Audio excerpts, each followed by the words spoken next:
Hey folks, how's it going? Hey, I'm Good. sorry everyone for all the scheduling rigmarole. It's been kind of tricky aligning everyone's calendars, but thank you all for making time today. And hopefully things are going to be a little bit more stable going forward. But like as with all things in the hybrid world, we're going to need to be flexible with each other. So thank you all for being flexible with us today.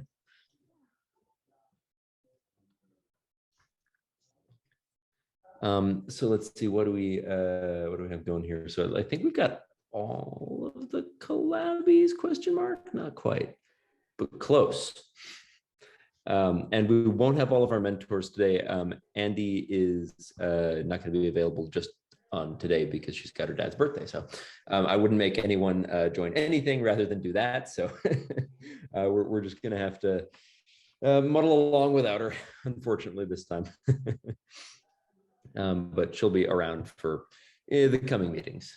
So let's see here. I'm just going to go to gallery view and see who all we've got here. If you're not here, don't raise your hand. All right. We're going to do, actually, I'll wait till the top of the hour, but until then, I guess everyone just kind of vibe. Hey, Andrew, how's it going? good. How are you? I'm doing real good. I'm down in Palm Springs, so I'm doing great. Oh, wow. Nice weather there, huh? Yeah, hard to complain. I'm at a spa too, actually. So like solid day.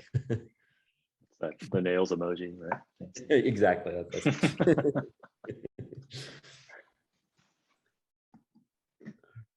Alex, looks like you're in Utah. Exactly, you nailed it. Moab. That's where I was last weekend. Oh, cool. Nice. Actually, when we did the mentor meeting, I was sitting in like a parking lot because I had to find internet. I was like, oh god, I have to find internet in Moab. Oh, that's great. I did a trip there a couple years ago. I'm gonna find the URL here. With my dad and my sister, and we're kind of a Jeep family, so we did that. Actually looks like, I don't know, I'm trying to see what your background is exactly, but we did this 100-mile Jeep road around through Canyonlands. Yeah, For a couple that's a similar road. So yeah, okay. If you did the whole one, then you did White Rim. Yeah. But I didn't do White Rim because I just didn't get a permit. Oh, okay. Yeah. I did the other part that you can do. Mm-hmm. Nice. So that's good. I would be a Jeep guy, but I'm far too tall for a Jeep. So your head just like sticks out of the top, like yeah. So I have the closest thing to a Jeep, which is a Power Wagon. Oh, okay. Cool. It's so beautiful there, though. Yeah, it was really nice, and it wasn't horribly hot. Like the worst it got was like 80 degrees, but like when I was camping, it went down to like 40. So okay. Yeah, we were there in first or second week of October, and the first couple of nights, the first 2 nights we were out there were great. I mean, we were sleeping on cots and stuff, and then the last night it got really cold. Like we were like, my dad's pretty old. I was worried he was like, we were gonna like wake up and he would just be like frozen solid or something. But yeah, we all survived. It was an adventure. I think we're just waiting on Manjiri, unless she's already here and I just don't see things because I'm blind, but I'm gonna send her a DM. Mm-hmm. Cool.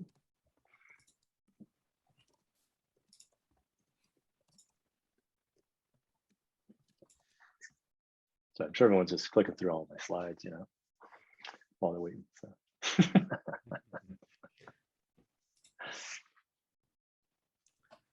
We'll see, but like, you know, part of the balance of these things is, part of the balance is sometimes people lose track of time. Part of the balance is sometimes you just got to be respectful of everyone's time as best you can to get started. So we'll probably, I'm going to give Manjiri another, I think, 2-3 minutes. And in the meantime, I don't want to start the intros and name game stuff yet. I feel like that's just not fair, but we'll get there shortly. Anyone seen any good movies lately? What's a movie? I did. I saw The Lost City The Lost City with Sandra Bullock and Channing Tatum. Hilarious. Oh. Like, you got to go watch it. It's so good.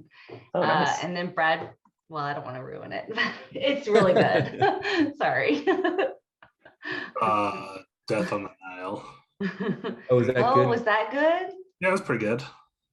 I'm a big fan of the original like book, and I love the David Suchet Poirot Death of the Nile. So like, I don't know, I've got high expectations for. I think it's already on Hulu now that you can watch it. You have to go to the theaters, but it was good. It was a good whodunit. Right on. I haven't been to the movies in like, quite a while. That's the thing that like, and I don't want to ruin too much of Death on the Nile, but like Poirot in general is good at the kinds of story where it's like all evidence points to one person, and like, but it couldn't be that person for reasons, and then like later it turns out that it is. So like, Yeah. those are always fun. Is anybody watching Severance Yes, on Apple TV Plus? having a What do you good time with that. Yeah, Yeah. it's good. I didn't want to like it, like I actually I kind of resent like having like have like 16 different streaming services at the same time stuff. So I was resisted a long time. I didn't like buy into the Ted Lasso thing or anything. So I was like, maybe I can get by with that Apple TV Plus. But then Severance came along, and like it's the best show I've seen in a long time. So It's so good. Adam Scott is just terrific. I mean, I can't get out of my head the entire time his like Parks and Rec character going, could a depressed person make this? right.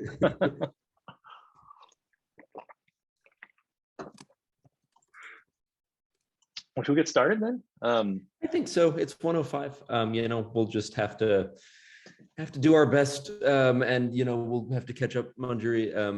But I sent her some messages. Hopefully she'll join us in the middle. In fact, I'll just let her know.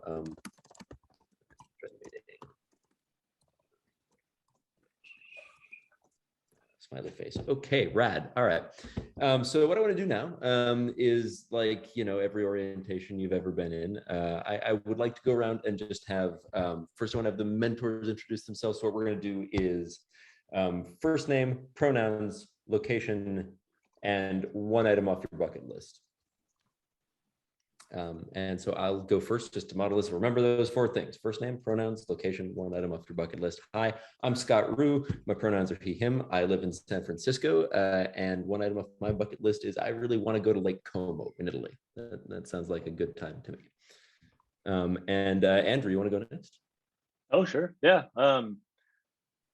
There's Manjari. Hi.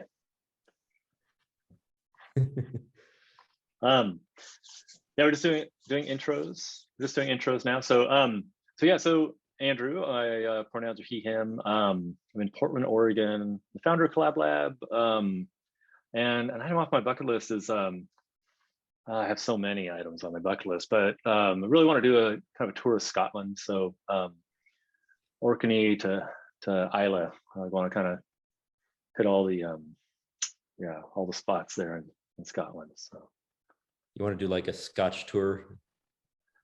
I'm not much of a whiskey drinker. I have a really good friend who is super into it. So the idea is like we would go together. I'm more of like a beer, like stouts, Scotch ales kind of person. He's more of a whiskey person. So that's Orkney has the Scotch ales and Islay has the Scotches, and anyway. That's kind of the dream. Cool. And Andy's not here today. As I mentioned, she's not available just this one day, as far as we know so far. We're obviously going to be flexible, but Alex is so we have 3 mentors. It's myself, Andy, and Alex. Andrew is here observing to make sure that I don't corrupt your young minds with anything. Not really. Just so that we're all, kind of on the same page. Everyone knows each other's face and stuff like that. So Alex, if you want to go next. Yeah, I'm Alex Ball. My pronouns are he, him. I'm in Denver, Colorado, and my current bucket list item is driving to Alaska and kind of exploring Alaska, which I'm actually doing this summer. That is my summer plan. Killer. Okay, and now I want to do the same thing for our incoming collabbies.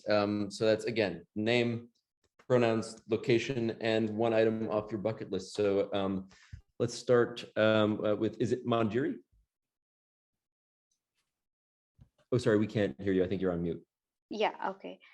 Hi, can you hear me now? Yeah. Yeah, hi everyone. So my name is Manjari Phatak. Basically, I'm originally from India, but now I live in Canada. Yeah, so my pronouns are she, her. And one thing I want to do, like in my bucket list, I want to skydive. So I don't know when that's going to happen, but yeah, I want to do that. So there's a mentor here. His name is Sky, who is he's a skydiving instructor. So, Oh, wow. yeah, That's a triumph of nominative determinism. I know. It's the perfect name. Yeah.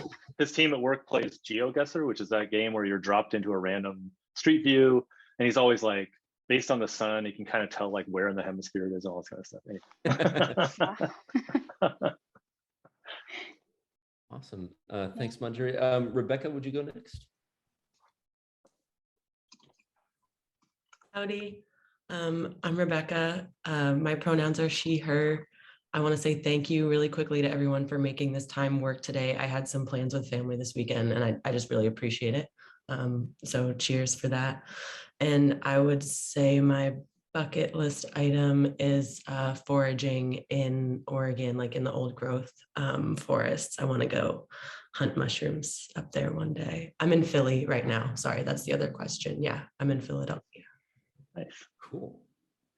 Foraging is awesome. I recently was in Poland. I was pursuing Polish citizenship for reasons that are too complicated to explain here, but it's like a thing they do in Poland is they'll just like go out and it's like a family activity. Let's all go to the stand of trees nearby and pick mushrooms for like, that's today's activity. So yeah, it's good stuff. Awesome. And my fiance is super into foraging too. So there's actually, Canada smashing all these things together. There's an incredible restaurant in Edinburgh that only serves like foraged and wild caught food. And cool. It's so good. I'm going to send you the link, Andrew. When you go, you'll have to go there. All right. I'll have to send Rebecca a picture of my food. So make all the connections. And is it Shireen? Yes, I'm Shireen, and I go by she, her for my pronouns. I live in Midland, Texas, so it's West Texas. I'm about 4 hours west of Dallas-Fort Worth. My bucket list would be, it's not as exciting, but I would like to one day go to New York City with my mom and do all the fun Broadway stuff and maybe be like an audience member on SNL or something. So that's my bucket list. That's cool. It's nice to meet everyone. Nice to meet you too. Sorry, I just had to get up real quick because the resort we're staying at demagged our keys because we have a late checkout. It's a whole thing. Don't even worry about it. That's okay. Mine wasn't as exciting as the foraging. It's okay. I totally understand. New York's great. Well, if you've never done the New York Broadway stuff, I literally did that with my mom, did all the Broadway stuff. So New York is awesome, especially if you haven't been ever. It's like your first time is just incredible. And then it kind of falls off after that. Oh, no. Yeah, I've never really gone up the East Coast. I've only been to like Washington, DC. I just went straight there on an airplane. And then I went to Portsmouth, New Hampshire, but I haven't really gotten to see the East Coast. So I really would like to do like a road trip and experience all the fun, cool places. I'm originally from Portsmouth, New Hampshire. So. Oh my God, my sister-in-law, she's from Portsmouth. That's where my mom is and where she works. Yeah, that's where my sister-in-law's family lives. Yeah, it's a beautiful place. And we're all like 3 degrees of separation from Kevin Bacon. It's wild. And so last but most assuredly not least, Tim, if you wouldn't mind. So sorry, again, that's name, pronouns, location, and bucket list item. Yes, did that unmute? Cool. I'm getting my hotkeys down for Zoom here. Yeah, my name's Tim. My pronouns are he, him. I currently live in Santa Fe, New Mexico. And bucket list, I actually checked off a big bucket list this year, which is learning to skateboard. I started skateboarding this year, which I'm pretty proud of. But besides that, I think probably visiting Japan is something I would really love to do. I've been like trying to learn Japanese and stuff, and that would be pretty fun. Absolutely. Yeah, we were So many thinking we might fun go to connections. Japan for a honeymoon, but we ended up deciding somewhere where we could like speak the language a little bit better might not be a terrible idea. Yeah. It's still Totally. super hard to get into Japan right now because of the COVID stuff. It's basically Absolutely. impossible, actually. Yeah. That makes sense. They pretty much have the borders closed still. Hmm. Yeah, Cool. I'm gonna drop, but I just wanted to, like drop in and kind of just like meet everyone again and say hi and just wish you all the best of luck. Like you're gonna have a great time. You have a great set of mentors here. If there's anything that you need from me or from Stacy, just let us know as you're going through the program. But otherwise, yeah, just kind of throw yourself into it. Have a good time. Yeah, good to see you all. All right, take care. Thanks, Andrew. Yep. Take care. All right. Okay, now Dad's gone. Let's see what we're gonna work on today. So the structure of meetings here at the Collab Lab on a weekly basis, this sync is ordinarily the first few minutes of this, basically the amount of time we've spent on intros, even less sometimes, is gonna be spent on demos of the work you've done the preceding week.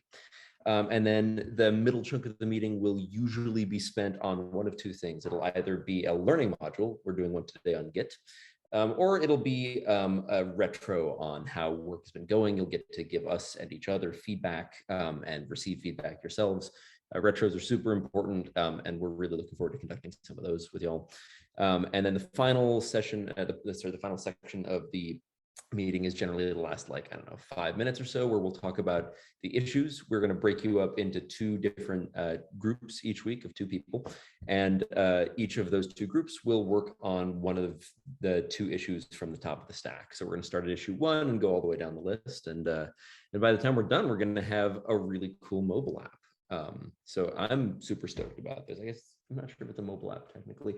Here's something you should know about me. I'm not a front end or even full stack developer. I'm a site reliability engineer. So I don't know how to do anything that you people know how to do with like the boxes and the buttons and the things that happen on the front end. My work, it focuses around infrastructure, and for companies that operate any kind of application, I usually will be working on like making sure that application has enough compute and storage to function in various regions across the planet. So I have interesting work that I love, but it's less directly applicable to a lot of this. That having been said, we are at the quarter-hour point, so I'd love to switch on over to the Git learning module, if that's cool with everybody here. I'm gonna shift my screen around a little bit, so bear with me here, because I'm gonna first of all share, and what I wanna be doing is keeping in one screen my terminal. Wow, clear totally works.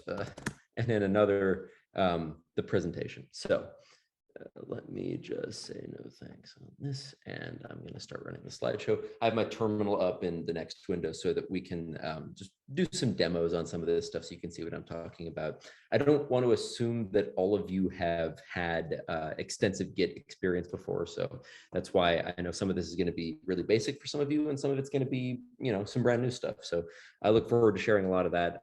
Git is a big part of basically any programming job you're going to have in the future. As for me, my current company actually runs a Subversion repo, which is a pre-Git piece of software for version control, but I still use Git all the time for all kinds of things. So it's going to be pretty invaluable. What we're going to talk about today, and bear in mind, you should feel free to take notes if that's your learning style. You don't have to. We're going to be publishing this recording on YouTube for you to look at later if you want to. So that's why I'm speaking probably a little bit faster than I ordinarily would in a presentation with this much content that's going to be new for people. But so you should feel free to review that. I'm also going to provide you with some resources at the end that are not me and my face to learn from. So you should have a lot of good information and good places to reach out, including us. And this is another point I want to stress, especially since we're all getting started. Please feel free to always reach out to mentors. You can add us in the TCL 42 Slack channel. You can send us DMs. You can also ask each other for help. And that's actually highly encouraged because many of you already have a lot of information. So we hope that you will start by asking each other. And, obviously there's some cases where it's obvious you need to talk to us, but but that's part of the nature of the exercise, is we really want you to start using each other like a development team, where ordinarily the person you're talking to, and this is a little bit of metaphorical process, but usually in a development role, you're not going to your manager for things as much as you're going to the other people on your team. So in this case, it's going to be coming at you from both directions, and we're always here to support you. But that's the model that we're encouraging. So without further ado, let's talk a little bit about Git. So basically today we're going to cover the main items you'll need to make a new branch and add work to it, that is stage changes to that branch, and then commit those changes, push them to a remote repository, and then merge them into the main branch. You may also see, especially on some older repos, the main branch referred to by other names, especially like it was usually common terminology up until a few years ago to call it the master branch. But for obvious reasons, that's not like awesome terminology. So there's been a widespread adoption of the term main branch. And all the main branch means, if it's not something you're familiar with, is like there's generally in like most, I would say, version control strategies, one authoritative branch. What that means maybe is like, this is the branch where releases are cut from for software. It might just be the branch that is like the thing that your sort of like workers out in the nether sphere of the cloud like pull the latest version of that branch. And so it's just considered like the one that's running. Whereas other branches are generally places where you can do work. They might be experimental branches. They might be dev branches where you're running them somewhere else. I also want to add, I'm saying a lot of things. Some of them are going to prompt questions, and questions are good, but I would love it if we could discuss all of those in one of two places. Either you can make a chat at me in Zoom, make a chat. Wow, I sound like a boomer. You can either send me a chat message in the Zoom chat, or you can also feel free to write them down and or remember them, and we can talk about them together after this. I will try to address as many from the chat as I can while we're talking, but Alex, if you don't mind, keep an eye on the chat too. These are things I'm sure you can provide some cover on. Yeah, I've used Git a few times in my life. I figured you had. Cool. So let's get started. We're going to cover a little bit of Git theory at first. So first item in Git theory to mention is kind of like the baseline of all Git. This is the repository, for short. That's a repo. And a repo is basically just a collection of files that we care whether one gets added or removed, and we care about any changes that happen to these files. That's, for example, and again, I know this is going to be really basic, but if we're looking at our own TCL 42 page, where you see just a listing of all the files with the README and contributors.md and all that, that's the repo. It's just all the stuff that we care about. So the remote is, and this is a bit of an oversimplification, but the remote is basically where the code gets stored. And it's, generally speaking, the authoritative place where the code is stored. So for our purposes, this is going to be GitHub's own servers. And so that's the remote for those is GitHub. And it's also possible to do like distributed version control where there are remotes that are not authoritative, but we're not going to be covering that in this course. That's a little bit crazy. So we'll also be speaking of branches. So a branch is a copy of the repo. The main branch, like I said, is the source of truth, but like a branch, generally speaking, will diverge from the main branch at a particular point. And at that point, it is an exact copy of main. You can do things to that branch, make changes to the code, and save them. And then eventually, the goal for most branches is to merge them back into main. It's possible to abandon branches. You don't have to merge them into main. But that's usually the goal, is that you're making some changes on top of like an original point on the main branch. And then merging them back in. I'll illustrate this later. Again, if it's unfamiliar, that's totally normal. We have an illustrated guide, and we also have a guide with some others. So a commit is basically a set of changes to the repo. And head is a special term in all caps referring to the last commit made on whatever branch you're on. So this is to say that like, you can edit a file and you can maybe add a new line to it with some new kind of thing. You can add another new line, you can remove a line. And these changes, like when bundled together, maybe you can make a separate change, you're adding a new file, you're deleting another one. You bundle them together into this logically, like basically you might think of like all the changes you need to implement a feature or to get something working is generally about what you would stick into a commit. It's arbitrary in size. You can make it as big or as small as you want, but usually in practice, a commit will include like sort of a cohesive set of changes that makes whatever you're doing on that branch work. So that's, again, the sort of thing that would maybe elicit some question marks in like highly technical circles, but I think that's fair to say. So a pull request it is basically a sort of a blob of text that lives on the remote, so in this case, GitHub.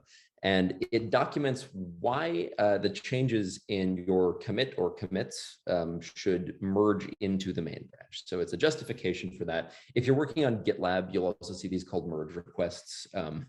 And again, it gets weirder if you're talking about something like Subversion. I actually use Gerrit at my current job for version control, which is a little bit of a different beast. But generally speaking, if you're working with GitHub, the term is pull request, and people call them PRs for short. And all that is like a justification for why something should get merged into main. And that something can be one commit, it can be many commits. Either way is fine.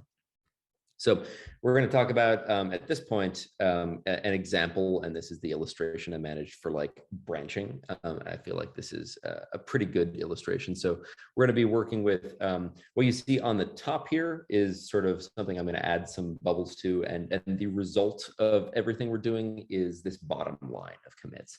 Each circle here is going to represent a commit, and the line just represents lineage. So earlier stuff is on the left, later stuff is on the right.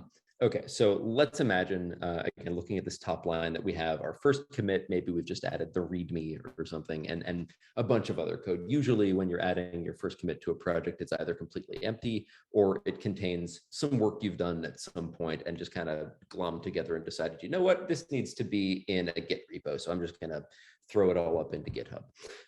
And so let's further imagine that you make a second commit, which has the concrete goal of just like all the changes you need to add one button to this. Maybe it's a JavaScript / CSS based web page of some kind.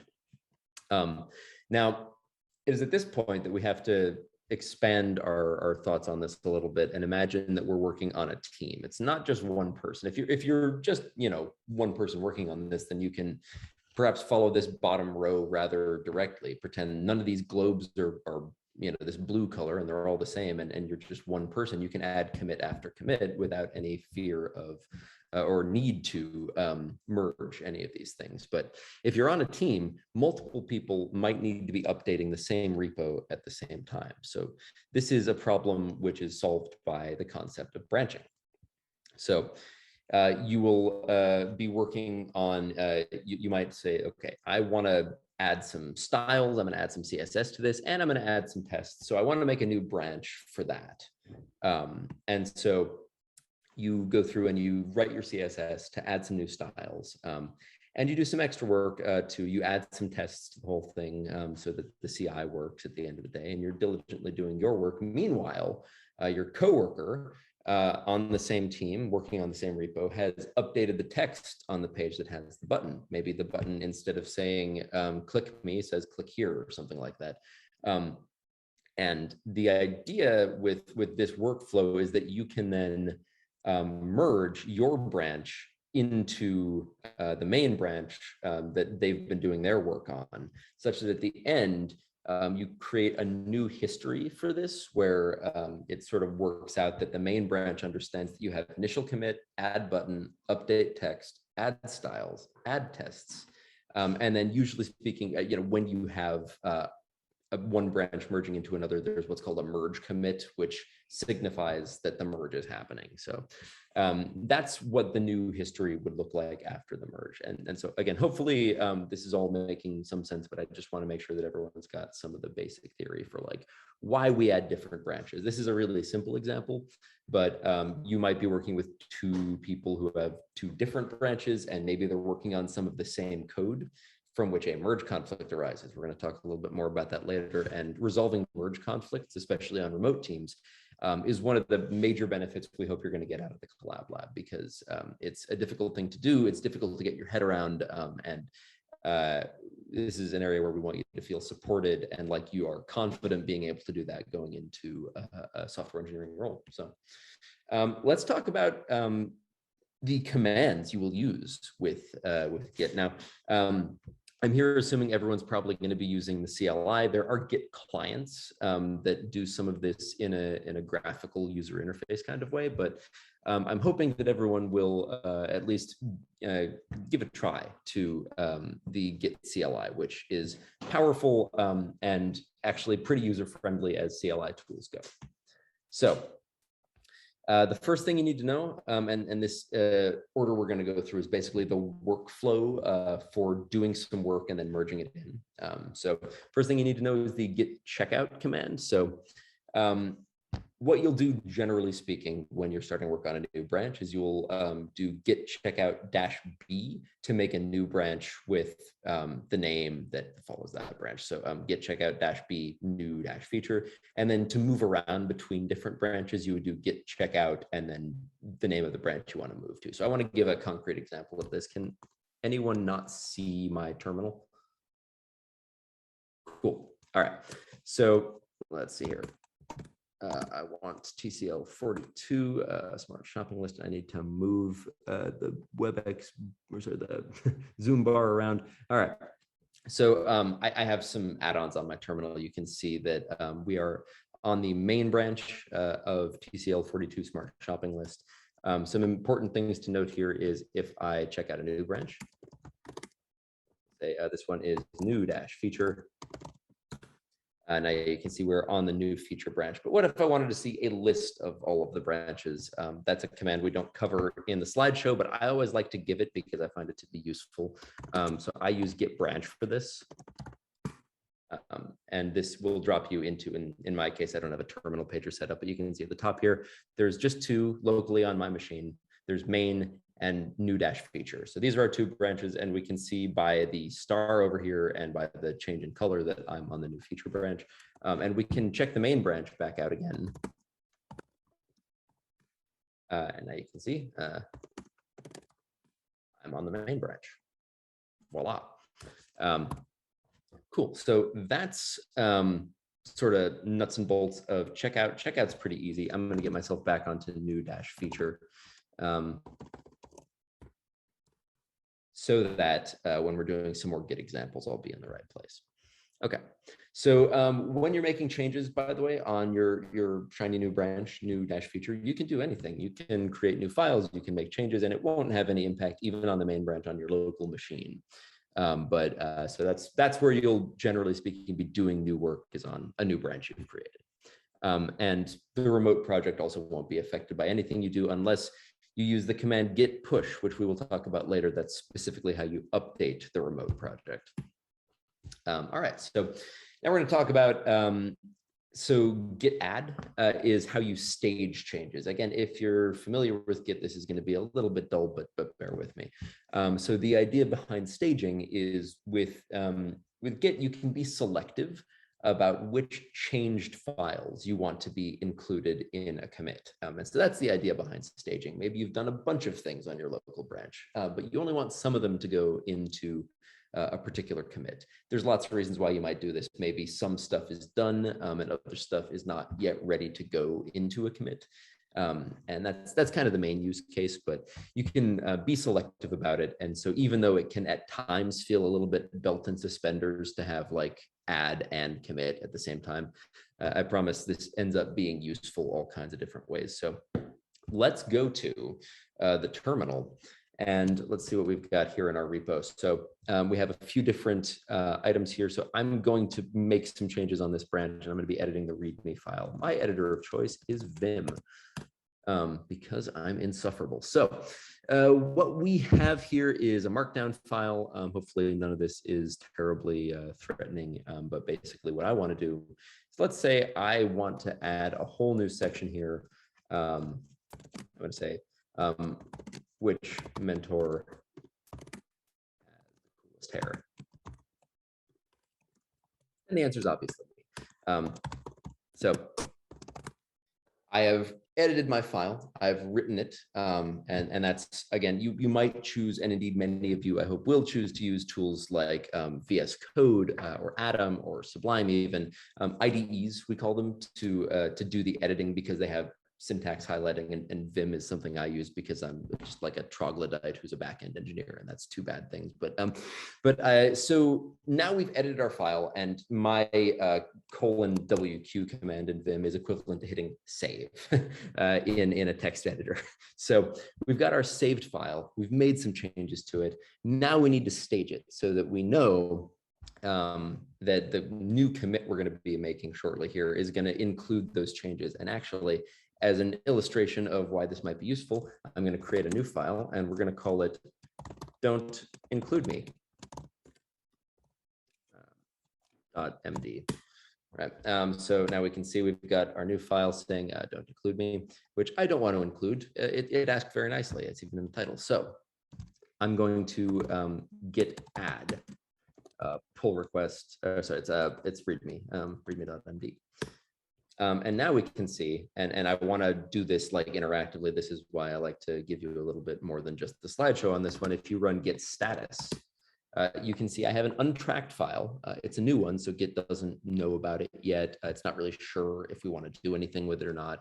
By default, if you make a new file, Git doesn't track it. So bear that in mind as you're writing new files into this repo, that you will need to add them. Git won't automatically pick them up. But so we can see I've got this modified file, readme.md. Now, just to be clear about this, this file is now staged. So if I were to run git commit and then commit it, which we'll talk about in a moment, it would just include readme.md and any changes I've made to that file. But there's another item that I want to talk about because I feel like with something like Git, and especially with the way that everyone's brains are after the pandemic, I find myself frequently using this tool and making changes to files and then thinking to myself, gosh, what did I even do in that change set, before I commit something? So what I would like to show you how to do is an alternative path for this kind of thing. So I'm going to git restore staged readme.md. Which all that does is it unstages the file. And a lot of these types of instructions like, oh man, how do I unstage a file? That's going to be available if you run relevant commands like git status is a really good one. It's like, oh, this is in a state that it needs not to be in. Usually git status will tell you how to get it out of whatever state it's in. So that's another great command that we don't talk about in this presentation, but I like it. I think it's really useful. So another thing that I want to bring up is it's another flag for Git Add. It's the Git Add -p command. This shows you everything you've done and gives you options about what to do with it. It'll show you additions. It will show you deletions. It will, if you give the question mark, it'll tell you what all of your options are with it. But I say I want to stage this particular hunk of code. So I'm going to use Y, which is stage this hunk. The language in Git has a particular preoccupation with staging hunks. Go figure that one out. But so that makes the hunk staged. Which mentor has the coolest hair, Scott? So those lines are now modified and staged. And so if we wanted to make a commit, that change would be included, but the new file would not. If we wanted to, we would just like git add and then don't include me.md, like so. Yeah, but I'm not going to do that because it's an example. Okay, there's some other items here that are useful. If you want to stage everything in the directory, git add -A is a great one. I actually don't know off the top of my head if that works with files that aren't tracked yet. We could find out. Yeah, it does. So that's good to know. I find that to be a bit of an indelicate way of doing things. You can often catch stuff in there that you didn't mean to stage. That's a little bit more of a common thing in like, I guess I would say, in larger repos, especially like older ones that have a lot of stuff going on. You usually probably don't want to stage everything that you've changed in a particular directory. There might be dot files that have been created that aren't get ignored or something, and it'll be problems sometimes, but it can occasionally be useful. And we have some other catch-all commands that we'll get to in a moment. So anyway, we've made our changes to readme.md. We've staged them, and now it's time to do what we've come here to do, commit that code, which will be the title of my game show once I am finally fortunate enough to get that pitch in. But so git commit takes stage changes, so stuff we've added with Git Add, and it writes a commit. So a commit is a record of a bunch of changes, all kept together. So they have a message attached to them. In GitHub, it's pretty common for commits to be one-line, or for commit messages to be one-liners. For example, this thing right here on the left, update heading text. So in our example over here, I might say git commit -m add say correct readme and add new file. Perfectly good commit message. Details on these tend to be pretty sparse, depending on the system you're using. More detail might be expected to go into a commit, but usually speaking, with our way of doing things here, which is pretty common among everyone using GitHub, the detail about what's happening isn't so much in the commit messages, it's more in the pull request, which we'll take a look at in just a few moments. So I've committed this, and if you're curious about what commits you've just made, if, for example, you write a bunch of code and then for whatever reason, stop looking at your laptop for like 3 days and can't remember what you did, a good way to find out what commits are on your current branch is the git log command. Git log shows here we've got, the last things I have is I added scott-root to contributors.md. That was a couple of days ago. And then just now we've got this commit identified by a unique hash, at least in the context of the project. It's got an author. It says correct readme and add new file. Good enough for me. So that is usually what your git log looks like. And you'll notice, again, to drive home the branch concept, if we go back, the main branch, the log on this doesn't include that brand new one. It just has the last thing I did, which was to add myself to contributors.md. But if we go back to new feature, we can see a couple of interesting things here. So A of all, I've got a new commit on top of this branch that doesn't yet exist on the main branch. And we can also see in these parentheses here, like a few interesting things. We can see, first of all, the main branch is currently at this commit. So we already know, without having to go back, like where main is just by looking at git log. That's the last thing that's in there. And so everything on top of it that we want to merge in, it's going to go back to merge with that one. You can also move this around using the rebase command, which I don't think we're going to cover here, but it'll come up once we're doing merge conflicts later. Okay, so that's the basic idea behind git commit. We're creating a new chunk of the record. Usually what we want to be doing with that is something that effectively has a completed feature, or you've gotten some chunk of the feature working, and they're meant to be a logical grouping like that.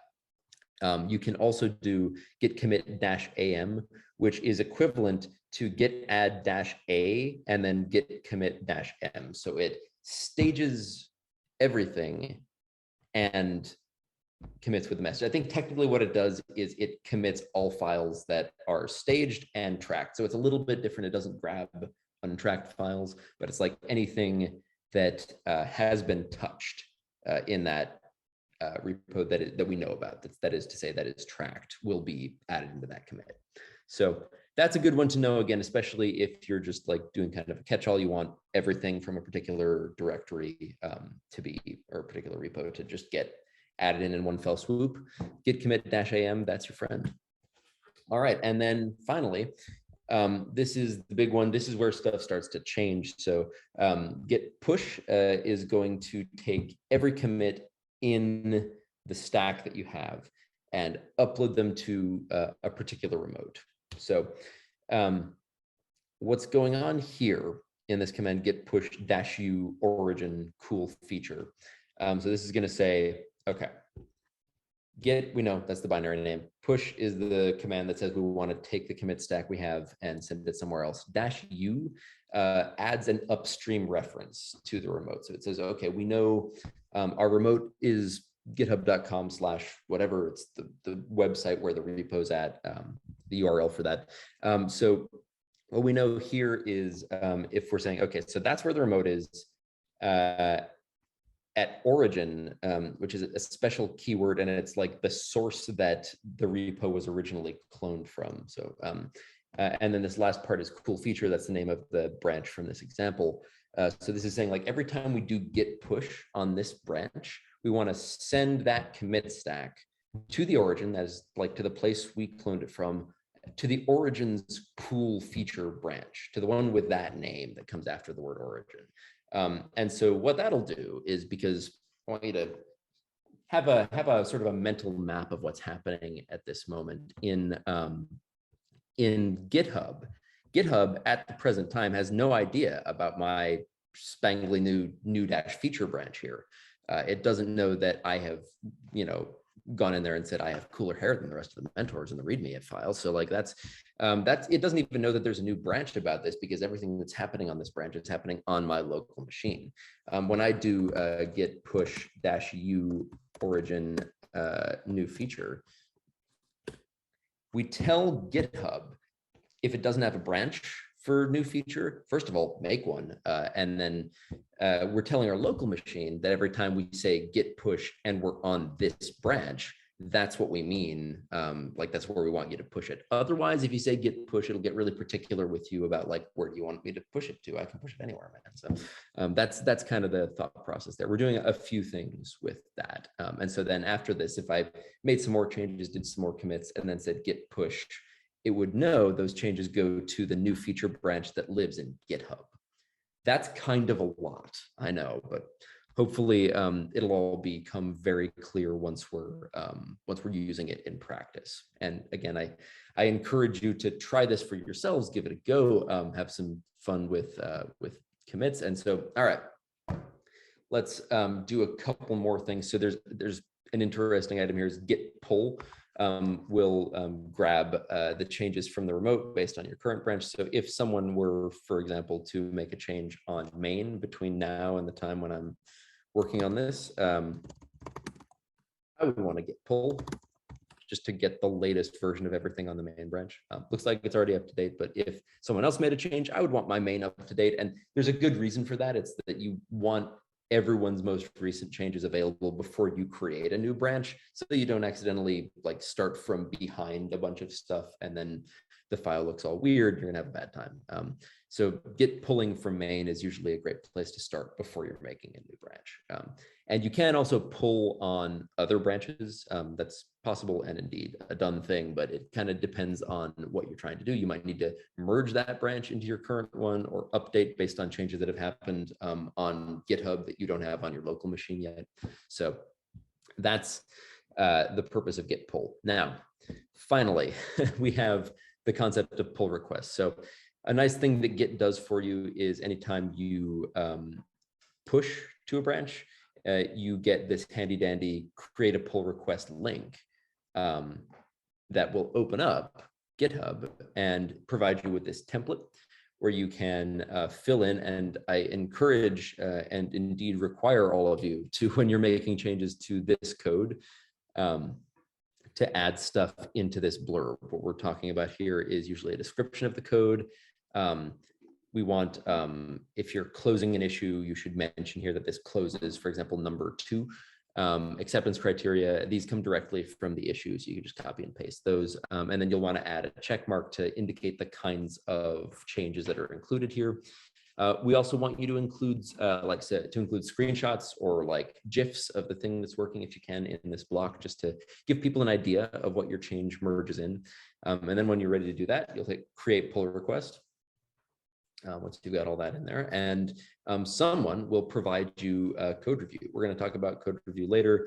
There's some other stuff happening here, and this merge pull request button is how you will eventually merge it into the authoritative version of the main branch. So that's the long and short of it, but we have a couple more slides here I want to get to before we get to issue assignment. So merge conflicts happen.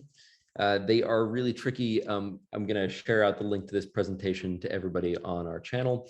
And when a merge conflict happens, you'll be notified when you try and merge something in, or at some point during the Git process, it will tell you there's going to be a conflict. Usually this is because someone else has edited some code since you looked at it, and now Git doesn't know which is the right thing to do.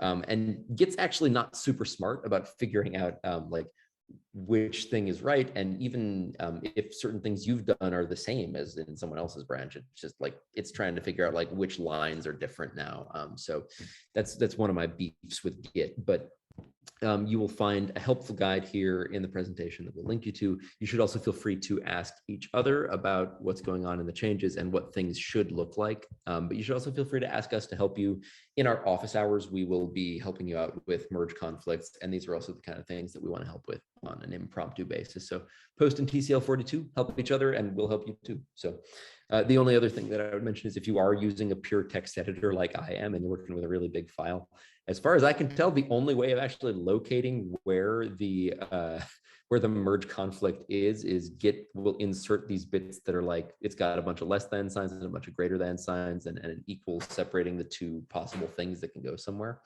So I just grep for those. That's my searcher, use the find tool. So yeah. Anyway, this is an area where, as the presentation points out, communication is absolutely key. You have to talk to each other to figure out like what a section of code is supposed to look like. And that's really the only way to get through this, but it is going to be okay. Merge conflicts, they happen. Other resources I wanted to point you to are, there's really good tutorials on Atlassian. The top link here is the Git documentation from like the maintainers, like the man page of Git basically online. And that's fine if you really like to read like the manual, but I find that the more visual stuff you find from like Stack Overflow, from Atlassian, has a wonderful one. I can't recommend it enough. It's got great visuals and it explains a lot of this stuff much better than I'm doing. So I hope that will help fill out some of this understanding, but also please feel free to ask each other for things you know, and ask us as well, because at least theoretically we know what we're doing. But yeah, that's basically the long and short. Now, we've got, I believe, about 10 minutes left in this meeting. Yeah, that's kind of the Git story. Does anyone have any questions at the moment? And I'll preface this with, I personally have a hard stop at 2. So which is to say in 10 minutes. So I want to cover the issues, but we can do like 5 minutes of questions if people are curious about stuff that I didn't cover. So what do we got?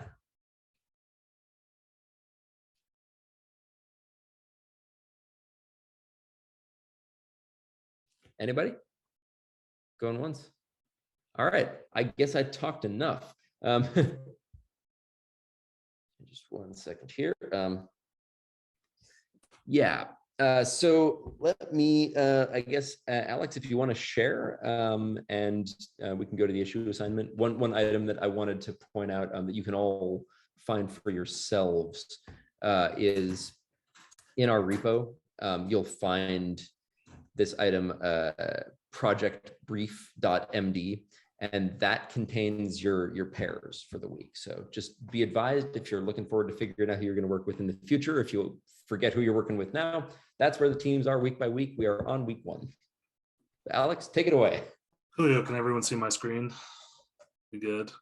Cool. Yeah. So like Scott was saying, we have we just already have a list of predefined teams for what you're going to be doing. So the first week is Shireen and Rebecca, and then Timothy and Manjuri are who your partners are for this week. And then there's also just in our GitHub repo, there's an issue list that you can find just under like typically when you go to our Git repo, it dumps you onto the code page, which is just kind of like the main page. But if you go over to issues, which is an ugly way, but there's a better way. I forget how to get to the cleaner way, but there's it's under projects. So you go projects and then not in the beta, because we're not using the beta.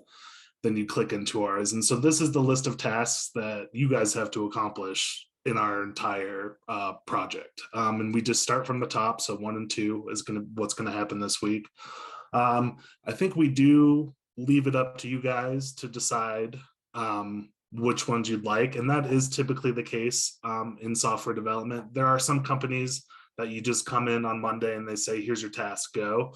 And there are other companies that say, here are 4 tasks that have to get done this week, pick one. And so for right now, we're just going to go with the pick one strategy, let you guys kind of figure it out. So after this meeting, if you guys just want to quickly figure out which tasks you're going to start to do this week, that would be super great. So we should actually go through 1 and 2. Yep, I'll go through. And we should assign them during the meeting. Do we just want to do it now? Cool. Yeah.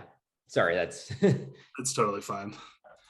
So the first assignment or task, or a lot of times it's called a ticket. You'll hear ticket a lot, or story is another one, depending on kind of what you do.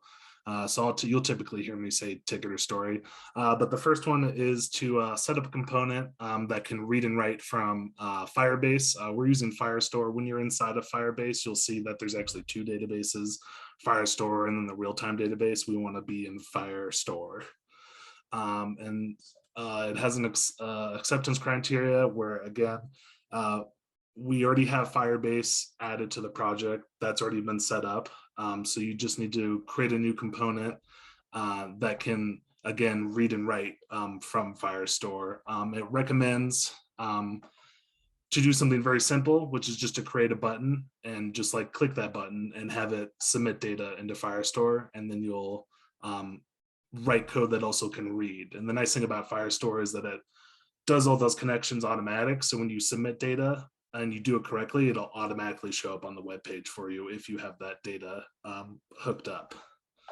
And then the second story is to create some simple navigation that we're going to need for the project. So we're going to have different pages in the app. And so in this case, it's asking for a list view and an add item view. So the list view is obviously going to be where we see our shopping list of items. And then the add view is where you can actually create a new item to put into that list. So again, this is just to the acceptance criteria is, we're going to be using React Router. If people didn't know, this whole project is React.js. And so we'll be using React Router, which is a package that you can use to create the virtual routing. And then you'll be creating your kind of pages of list view and an add item view. And then you just have to make sure that you can navigate between those two as part of the acceptance criteria. And then again, part of notes, and this is kind of true for all of the stories, is that you really just want to do just the work that the ticket asks for. I know it's going to be exciting to start coding. You're going to have fun, especially pair programming. You guys are going to be like, oh, this is great. We're going to do a lot. But you're going to end up using a lot of time. In a professional sense, a lot of times you actually get in trouble at work for doing too much work, which is kind of a funny thing. But it is the case. So as you guys are doing these tickets, you really just want to do exactly what the ticket asks you and then stop. Because a lot of times the extra work that you do is actually another ticket down the line, and that gets confusing. So I know it's going to be hard, but definitely restraint is a big part of being a developer. Does anyone have any kind of questions? Does anyone have any preferences to what story they'd like? Would it be the Firebase database or the routing navigation?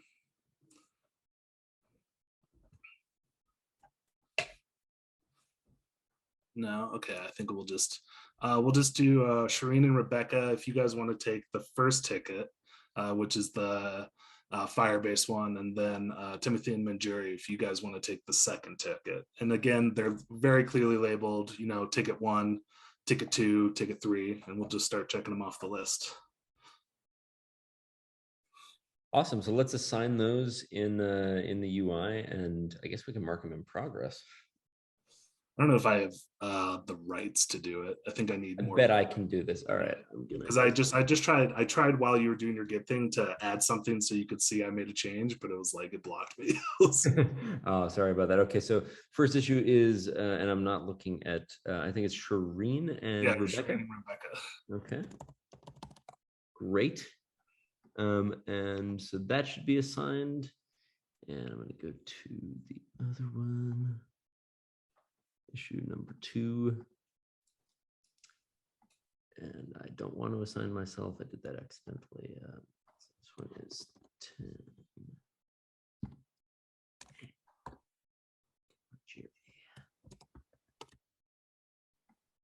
Cool. All right. So that should be assignments completed there. What I would say to you all is thank you very much for turning up today. I know we had a bunch of scheduling stuff happen, but I really appreciate you all being here. And I'm so excited to meet you all. I think it's going to be a great season for the Collab Lab. I hope you're all going to learn a lot. Hopefully you haven't gotten too tired of hearing me talk by now. But you know, we'll definitely be here for you. Please ask us lots of questions. Alex and Andy and myself are on Slack pretty religiously because we have no choice. We live here where it's actually kind of like the Phantom Zone from Superman. Am I really old, or did that reference make sense to anybody? Yeah, that dated you. Phantom Zone's pretty old.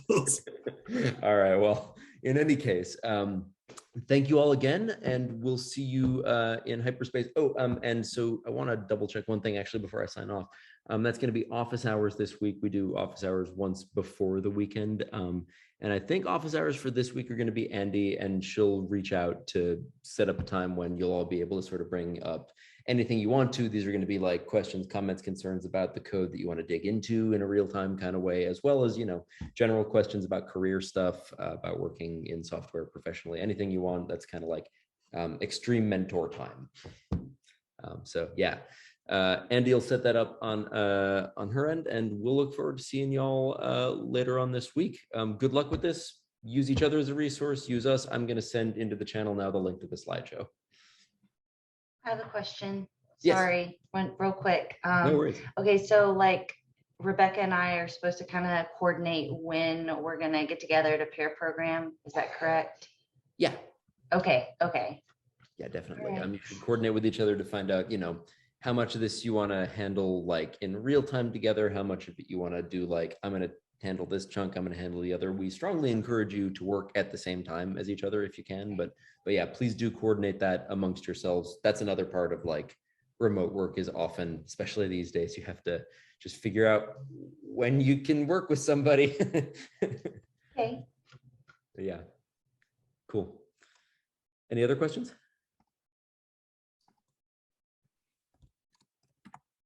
I'll add something then. I think if you guys all made it to the orientation earlier yesterday, was it yesterday or Friday? It was one of these days. The goal is to get your work done by, I think it's Wednesday, and then Thursday you guys should get a PR up that you guys can group review. So you guys will review the PR between yourselves.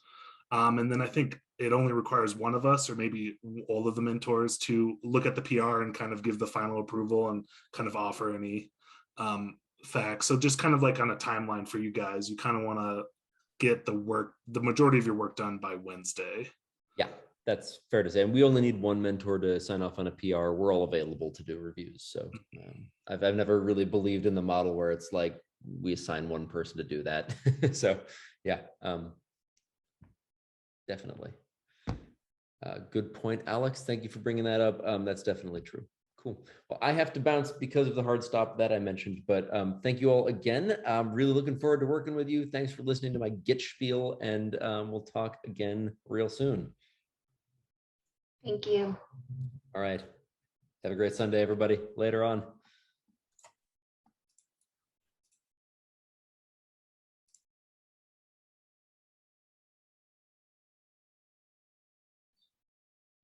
Hello. Hello. I guess it's just us now, but Yeah. What's up, y'all? I'm good. How are y'all doing? Good. Good. Yeah, I'm doing really good. I'm so excited to be starting this project. Me too. Me too. Yeah. Are all y'all boot camp grads, or where are y'all coming from? Yes. So, sorry. Rebecca? Do you want to go first? No, go ahead, Manjari. Go. So yeah. So I started coding last April, and I joined She Codes bootcamp. Yeah. So I did that for 6 months till November. So I'm a stay-at-home mom right now. So as much as time I could get at night, I used to study.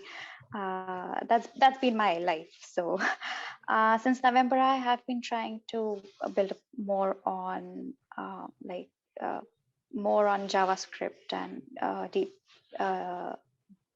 dive in React. So yeah, that's for me. Cool. Yeah, I also started just last year, the beginning of the summer. And I've been self-teaching just with I did a lot of Udemy classes. Yeah, I love Udemy. Yeah. So I did they have a JavaScript boot camp, and I did that, and then I did a React with Redux course. Yeah, and I'm really excited for this experience. I actually just accepted a job offer, which does not feel real yet. It just actually happened a few days ago. So I'm Congratulations. Congratulations. That's amazing. That's amazing. That's awesome. Yeah, it does not feel real yet, but I start in a few weeks. So I'm very excited that I'll have a few weeks of doing this and be able to get my feet wet a little with working remotely and working with a distributed team, because I accepted a fully remote position, and I've never done anything like this before. So I'm very ready for this experience to kind of get me geared up. Yeah. Well, I started coding back in it was July, and then I started the prep course for Thinkful. So I'm brand new to coding. So I've been doing it for the last 6 or 7 months, and I just finished in February with Thinkful. Before coding, I was a teacher. I taught elementary school for 8 years. So I'm a career changer. And I'm a mom. I have two young kids. They don't stay home though, so I can't really say I'm a stay-at-home mom. I don't think I would have gotten through the boot camp if they had been at home with me. It was very intense. Yeah. A very intense experience. But I'm really excited about the Collab Lab, and I'm in search of a job right now. I actually have an interview Wednesday, and I've had several interviews, but nothing came to fruition yet. So I'm still trying. But still, at least you got the experience of the interview. I've gotten just one interview till now. I tanked it fully. I was really bad at the interview. But no, don't worry. I feel like I've pretty much failed everything. I just keep failing. But we'll get there. This is absolutely. So this I'm I've not really I've not worked till now. I've always been a stay-at-home person, so extremely nervous because first time job after so many years. So and this always is nothing. Been on. This is nothing like I've ever experienced. Getting interviewing for a teaching position, it was not like this. So we're in the same boat. Even though I've had a job, it was not like this. Yeah. It was hard. Same. I worked in restaurants my whole life. I was a bartender and a cook and just did all sorts of different roles in that field. But a lot of those jobs you can get through word of mouth if you have a friend that works in there, so this interview process was totally new to me, and it's just persistence. Exactly. blind Not faith and persistence. Right. That's right. But I'm excited to meet you ladies. I'm excited to get to talk to people again. It's been very long. Yeah. Exactly. Yeah. Exactly. How old are y'all's kids? I love kids. I have one son. He's 4 years old. And I am 35 years old. Okay. All right. Well, we're about the same age. I'm 36, and I have a 4-year-old daughter and a 6-year-old son. Oh, wow. So, Two is a handful. Yeah. It's a handful. Yes. Sorry. Yeah. I cannot imagine. I right now we have 2. I don't know if we're gonna have any more right now. It's probably a no, but Well, Rebecca, you were saying something? Yeah, go ahead. Sorry. I was just saying I I don't have any children of my own, but I have 6 nephews, all little Wow, boys. yeah. Wow. And I love them. So yeah. Yeah. Okay. Oh, Wow. boys are so much trouble.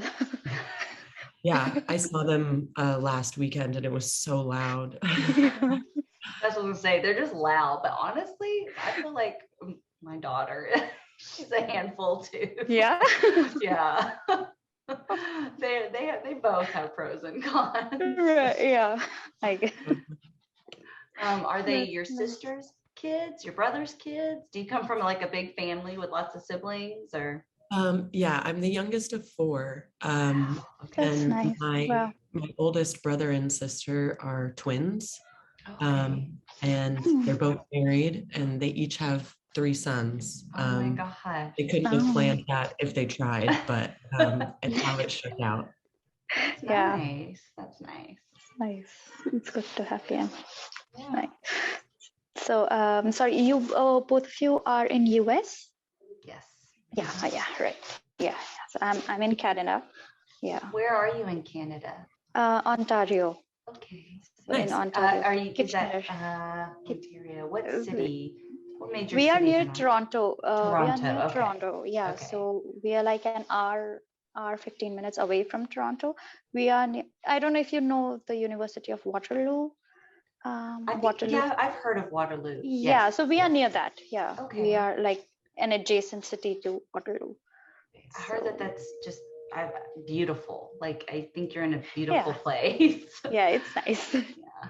Yes, Nice. I like before this, we were in US in Michigan for 6 years. Nice. Before that, But that's yeah, pretty too. I think Yeah, Michigan's supposed yeah, to be pretty so- too. Wow. yes, it was, and weather-wise, it was the same, like 6 months, winter, 6 months. All right, yeah. Yeah. Weather-wise, it was same. So yeah, I've been like we've been traveling a lot. Before that, we were in Brazil for a year, and then Oh, wow. India. So Okay.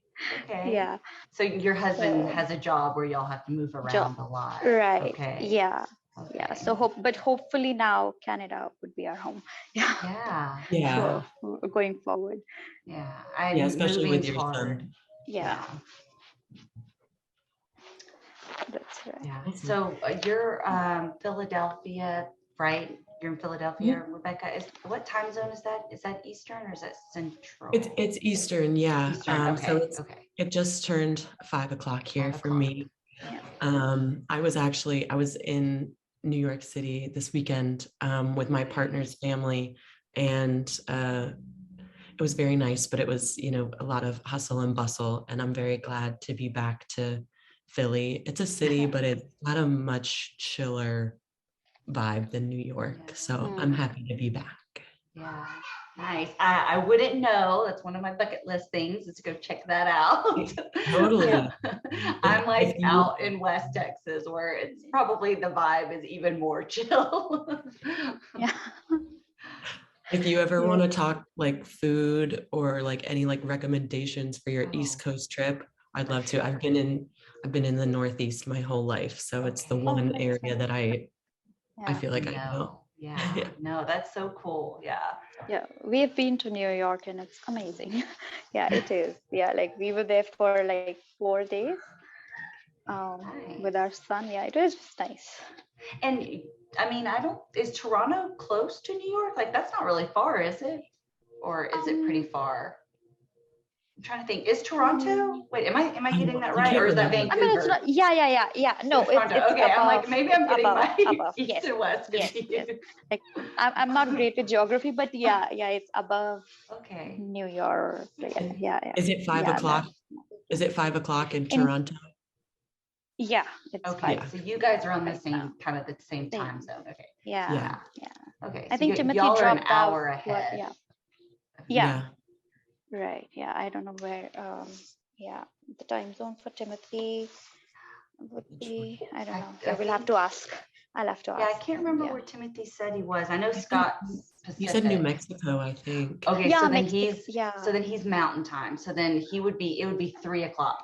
He's 2 hours behind you guys. Behind, 'Cause he's okay. 1 hour behind me. Yeah. Right. I'm like almost mountain time. I'm like right close to the line.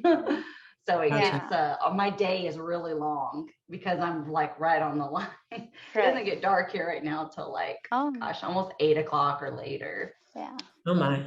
Yeah, but I mean, I kind of like that. Yeah. Yeah, even in summers here, it's going to be like sunset at 9 o'clock.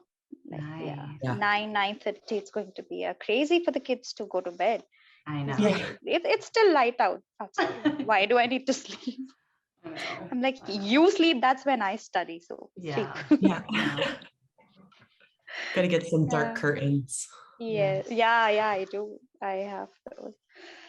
So So yeah, what I are, yeah. oh, I'm sorry. Go ahead, Marjorie. No. Go I ahead. was just Yeah. gonna kind of jump right to the chase in terms of like, what are y'all thinking for like a good time to program together? I was just getting a feel for kind of, I know you're gonna be starting your job soon, Rebecca, so probably need to pick a time where Yeah. you can easily transition to your job, you know, and not have to like rearrange your whole schedule or whatever. So Totally. Yeah. I feel like for the next 2 weeks, I'm like completely available. So I'm happy to defer to your schedule, like, or whoever's schedule during these weeks when I have the flexibility. I'm happy to like meet up whenever. And, you know, I'm available by Zoom or Slack anytime. And then once I start, it'll need to be, you know, after 5. My time. And if that means like, you know, it's in the evening for me, like a little later for me and more like 5 o'clock your time, that's fine. okay. Okay. Is that the same for you, Marjorie? Yeah, I would prefer to work at nights. Okay. Yeah. But during the day, or like I would like for pairing, I would prefer nights. For Yeah. this week, I think this week I'm working with Timothy. But yeah, Mm. after that, I just have like pickups and drop off for my son's school. Right. But other than that, I should be available like throughout the day. So So you're good like after 5 o'clock as yeah, well. Pretty much that's better for you. That way yeah, you can do the things you need to during the day and then go take during the day and go get your research and stuff, kids and and then stuff. yeah, Okay. everything can be set. Perfect. Yeah, because Okay. Yeah, that works yeah. for me as So, well. That works. okay.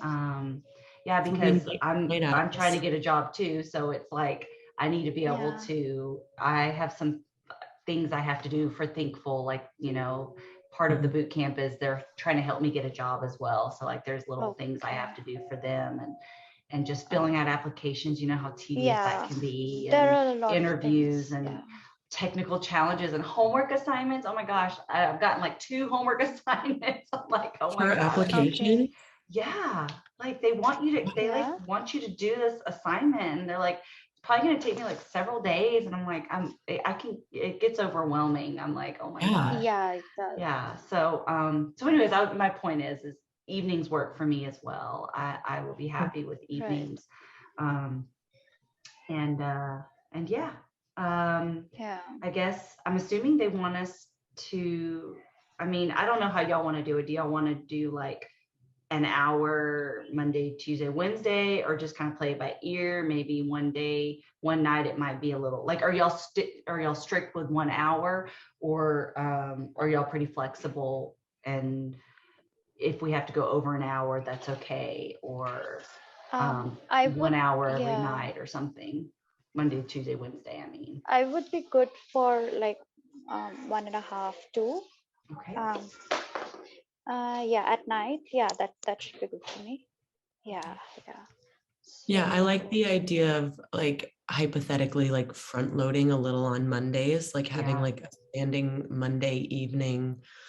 date to do like an hour or 2 hours, whatever it ends up being, and then kind of finishing that last hour of work maybe independently and like, you know, communicating with Slack, but maybe Right. Yeah. Tuesday and Wednesday we get on the Zoom if we have to, but like Okay. if we feel like we're in a good place by the end of our work on Monday, maybe the rest could be more slacky, Yeah. as just a thought. Yeah.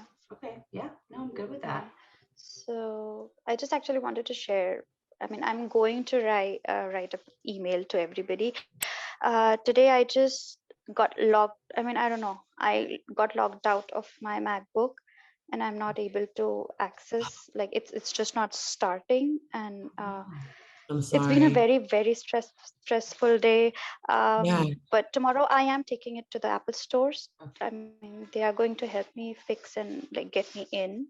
So I mean, just for tomorrow, it's going to be a little tricky for me to start working, I think, because I don't have any other machine with me Yeah. to work on. So I would probably write to Timothy as well of like, what can we do for the first day? But I mean, I'm sure that I think tomorrow by the evening, I should have a working machine with me. But yeah, I'm sorry. Like, I know this will delay things, or I don't know, some it's been such a stressful day. Yeah, don't apologize. I can only imagine how stressful that's been. Anytime the computer is being weird or whatever, I get it. I don't even have an Apple store here. If I have an Apple problem, I have to like deal with them on customer service, like over the phone. It's exactly awful. Yeah, and it was like it's kind of, I'm beating myself up because it was my mistake. As in, I was trying to learn like the terminal. I've never worked on the command line before, so I was just trying to get a hang of it. Things were not working, and I just Googled, and from Stack Overflow, somebody suggested to make some system like preference changes. I did that. I restarted, and it just froze me out. So I'm like, why did I do that? But yeah, I've done all kinds of crazy stuff. Yeah, I know that's so frustrating, but try not to beat yourself up. Don't. That's how you learn. Now you know, like, oh, what not to do. I'm not going to do that. Yeah, that's the only way you learn. So, I mean, I still don't know if my data would be recovered or not. Let's see, hope for the best. But yeah, at least even if it's not, I would need like 1 or 2 hours to like download everything and get my machine set up VS Code and like everything. But yeah, I'll put in an email to Timothy as well, and maybe if you guys want, tomorrow night, can we have like 4 of us have like a group call to just decide quickly how we are planning to do things? I would be happy to do that. And then if we want to break off like into our pairs to start digging into the tickets after that, like that sounds right. good. Yeah, that sounds fine with me. Yeah. So what time might work for y'all? Like, I know like Manjiri and I are kind of like ahead, or however you want to like look at it, but I feel like 8 or 9 hour time, would that be convenient for you, or is that like dinner and bedtime and like no good? Shireen? 8 your time would be 7 my time. Actually, I think that should be okay. That way we have enough time. Like, I don't want y'all to be up till like 11 o'clock your time doing stuff. So like, if we start 8 your time, that's fine, because I am up till like 2 or 3. Yeah, I mean, I'm fine with working late as well. So for me, that's okay. What's a good cutoff for you though, Rebecca? Since Manjari's kind of, she can stay up later. What is a good cutoff for you? Like, you're like 10 o'clock. No, I'm going to bed. Yeah, I would say 10 o'clock. I'm happy to put in like up to 2 hours. But I'm an early riser, so I gotta get sleep. Yeah, I am too. Yeah, taking my kids to school. So 8 o'clock would probably be a good time for us to start your time, which is 7 my time. So I'll make it work. I think that's fine. Okay, cool. And you know, after this week, of course, we'll like, you know, we'll reassess. I'm super flexible. So because we need to ask Timothy as well. So like what time with him? Right. Yeah. Poor guy. We're just like I know he dropped out. Like but this was nice. I'm really glad that we got a chance to just like actually talk and connect for a second. I wasn't sure if it was gonna like hang us up, so that's why I was like hanging back. I was like, I'm gonna just let it see what happens. If it hangs up on all of us or not. Right. Yeah. Okay, so maybe we'll like email, or I don't know if I'll try to download Slack on my phone if it works. I don't know. Yeah, it's an app. You should be able to open it up on your account on your phone. Yeah. All right. And and you're gonna did you say you're gonna post like the time we're going to meet tomorrow, Manjari, on Slack? Is that what you said? Or no? Maybe, yeah, we can, yeah. Or I could mean, do I that. don't mind doing it. It doesn't matter to me. If you want Yeah, me if to you do can, it. yeah, that Sure. would be like, that would be helpful. Yeah. Yeah, cool. So that Tim can be in the loop, and Yeah. I'll plan to be at the computer at 8, and Okay. we can, I guess, get Um, started. Will we be able to meet on this Zoom link? Is this like our Zoom link to meet on? That's a great question, because I don't I know. got 2 emails. I got like this Zoom link for today at this special time, Okay. and then I got And the another rest, one yeah. Okay. I need to check for my like the email. repeating meeting. So even, I mean, if we want to like Google Hangout, do like a Google meeting, Mhm.